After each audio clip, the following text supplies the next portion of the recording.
शुरुआत में ईश्वर ने एक सुंदर बगीचा बनाया जिसे ईडन कहा गया। उन्होंने आदम और हव्वा को बनाया और उन्हें इस बगीचे में रखा। ईश्वर ने उन्हें हर चीज का आनंद लेने की आज्ञा दी, लेकिन एक शर्त रखी। बगीचे के बीच में स्थित ज्ञान के पेड़, ट्री ऑफ नॉलेज, का फल उन्हें नहीं खाना था। एक दिन एक चतुर और चालाक सांप हव्वा के पास आया। उसने हव्वा से कहा कि अगर वो उस पेड़ का फल खाएगी तो वो मरेगी नहीं, बल्कि उसकी आंखें खुल जाएंगी और वो ईश्वर की तरह अच्छे और बुरे के बारे में जान जाएगी। हव्वा सांप की बातों में आ गई। उसने फल तोड़कर खाया और फिर आदम को भी दिया, और आदम ने भी उसे खा लिया। इस अवज्ञा के दंड स्वरूप ईश्वर ने उन्हें ईडन के बगीचे से निकाल दिया। ये था पहला सेब, जो एक वर्जित फल था, ज्ञान और मासूमियत के बीच की एक रेखा, जिसने एक निर्णय से पूरी मानव जाति को एक नए संसार में धकेल दिया। एक ऐसा संसार जहां अच्छाई और बुराई दोनों मौजूद थीं। और ये था दूसरा सेब, जिसने एक विचार को जन्म दिया, एक सेब का जमीन पर गिरना जिसने एक वैज्ञानिक की सोच की दिशा बदल दी।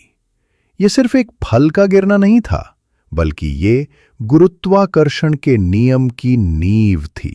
ये एक सेब का गिरना नहीं, बल्कि एक नए वैज्ञानिक युग की शुरुआत थी, जिसने ये समझाया कि सिर्फ सेब ही नहीं, बल्कि चांद, तारे और पूरा ब्रह्मांड इसी अदृश्य शक्ति के नियमों से बंधे हैं। और ये है तीसरा सेब, एक कटा हुआ सेब।